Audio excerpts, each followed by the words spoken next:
આકાશવાણી સમાચાર સોનલ પરમાર વાંચે છે. સૌપ્રથમ મુખ્ય સમાચાર.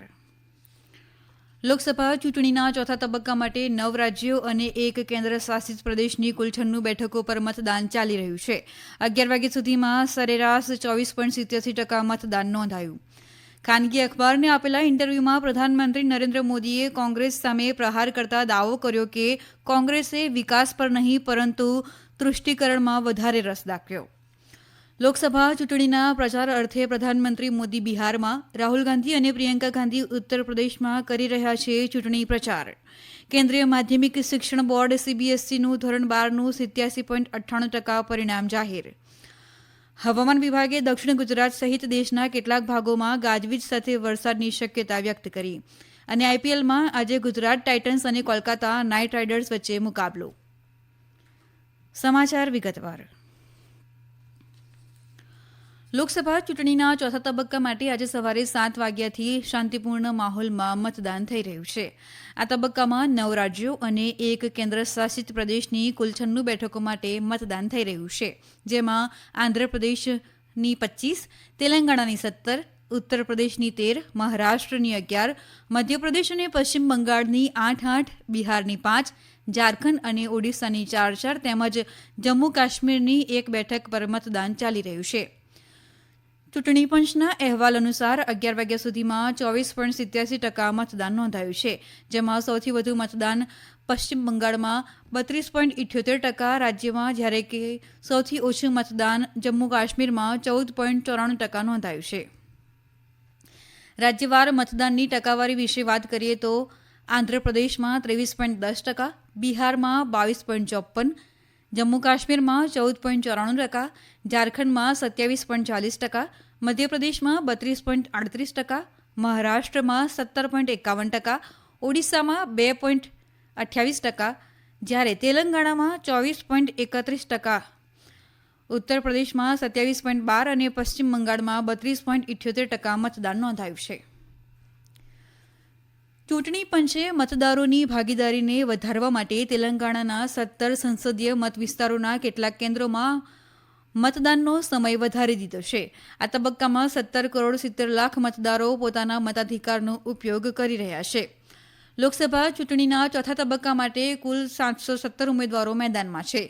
આ તબક્કામાં કેટલાક પ્રતિષ્ઠિત ઉમેદવારોના ભાવિનો ફેસલો પણ થશે, જેમાં કેન્દ્રીય મંત્રી અને ભાજપના નેતા ગિરિરાજસિંહ, અર્જુન મુંડા, જી કિશન રેડ્ડી, અજયકુમાર મિશ્રા, જનતા દળ યુનાઇટેડના રાજીવ રંજન સિંહ, સમાજવાદી પક્ષના અખિલેશ યાદવ, કોંગ્રેસ નેતા અધીર રંજન ચૌધરી, તૃણમૂલ કોંગ્રેસના મહુવા મોઇત્રા અને શત્રુઘ્ન સિન્હા તેમજ એઆઈએમઆઈએમના અસદુદ્દીન ઓવૈસી સામેલ છે.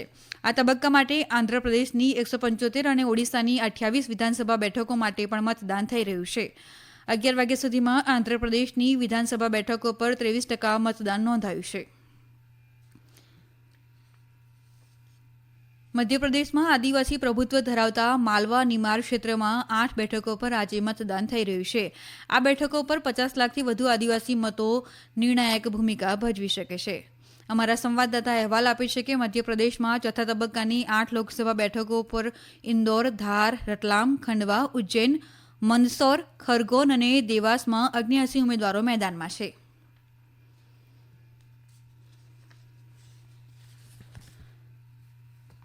ઓડિશામાં પહેલા તબક્કા માટે મતદાન થઈ રહ્યું છે. અહીં કાલાહાંડી, કોરાપુટ, નબરંગપુર અને બેરહામપુર લોકસભા બેઠકો અને આ અંતર્ગત આવતી વિધાનસભાની 28 બેઠકો માટે મતદાન થઈ રહ્યું છે. પહેલા તબક્કામાં 4 લોકસભા બેઠકો માટે 37 ઉમેદવારો છે, જ્યારે 28 વિધાનસભા બેઠકો માટે 243 ઉમેદવારો ચૂંટણી મેદાનમાં છે. પ્રધાનમંત્રી અને ભાજપના વરિષ્ઠ નેતા નરેન્દ્ર મોદીએ કોંગ્રેસ સામે પ્રહાર કરતા દાવો કર્યો કે કોંગ્રેસે ક્યારેય વિકાસને પ્રાથમિકતા આપી નથી, પરંતુ મત મેળવવા માટે તૃષ્ટિકરણ પર ધ્યાન કેન્દ્રિત કર્યું. શ્રી મોદીએ કહ્યું કે ભાજપના વિકાસલક્ષી શાસનનું પરિણામ છે કે જે રાજ્યો પહેલા બીમાર રાજ્ય કહેવાતા હતા એ પણ હવે વિકસી રહ્યા છે. ખાનગી અખબારને આપેલા ઇન્ટરવ્યુમાં શ્રી મોદીએ દાવો કર્યો કે ભાજપ સરકાર એવી યોજનાઓ લઈને આવી જેનાથી લાખો લોકોને ફાયદો થયો, ગરીબોને ઘર મળ્યા, યુવાનોને તક મળી અને મહિલાઓ સશક્ત બની. શ્રી મોદીએ ઇન્ડી ગઠબંધનની ટીકા કરી હતી. આ સમાચાર આપ આકાશવાણી પરથી સાંભળી રહ્યા છો. લોકસભા ચૂંટણીના 5મા તબક્કા માટે પ્રચાર અભિયાન તેજ બન્યું છે. ભાજપના વરિષ્ઠ નેતા અને પ્રધાનમંત્રી નરેન્દ્ર મોદી આજે બિહારના પ્રવાસે છે.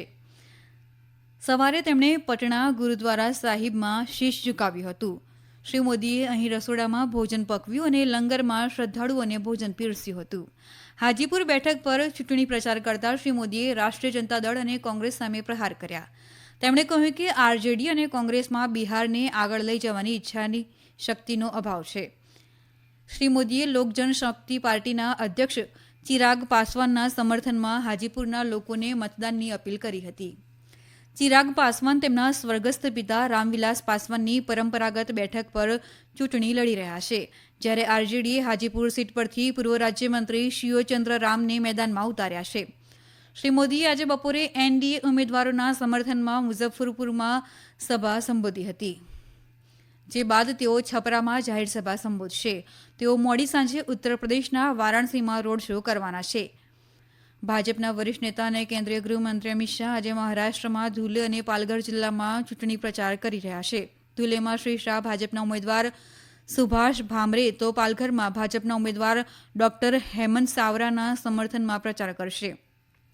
આ તરફ કોંગ્રેસના વરિષ્ઠ નેતા રાહુલ ગાંધી અને પ્રિયંકા ગાંધી વાડ્રાએ ઉત્તર પ્રદેશના રાયબરેલીના મહારાજગંજ ખાતે ચૂંટણી સભા સંબોધી હતી. આ પ્રસંગે સંબોધતા રાહુલ ગાંધીએ અનામત મુદ્દે ભાજપ અને પ્રધાનમંત્રી મોદી સામે પ્રહાર કર્યા હતા. રાહુલ ગાંધી અને પ્રિયંકા ગાંધી બપોર બાદ ગુરુબખ્શગંજ હરજનપુર ખાતે સેવા સંકલ્પ સભા સંબોધશે. કેન્દ્રીય માધ્યમિક શિક્ષણ બોર્ડ સીબીએસઈએ ધોરણ 12નું પરિણામ જાહેર કર્યું છે. સીબીએસઈએ એક નિવેદનમાં જણાવ્યું કે આ વર્ષે પરીક્ષામાં કુલ 87.98% વિદ્યાર્થીઓ ઉત્તીર્ણ થયા છે. આમાં 91.52% વિદ્યાર્થીનીઓ અને 85.12% વિદ્યાર્થીઓનો સમાવેશ થાય છે. એટલે કે વિદ્યાર્થીઓની સરખામણીએ 6.40% વિદ્યાર્થીનીઓ ઉત્તીર્ણ થઈ છે. આ તમામ વિદ્યાર્થીઓ www.cbscresults.nic.in પર પરિણામ જોઈ શકશે. જો કે ગયા વર્ષની સરખામણીએ આ વખતે કુલ પરિણામમાં 0.65%નો વધારો થયો છે.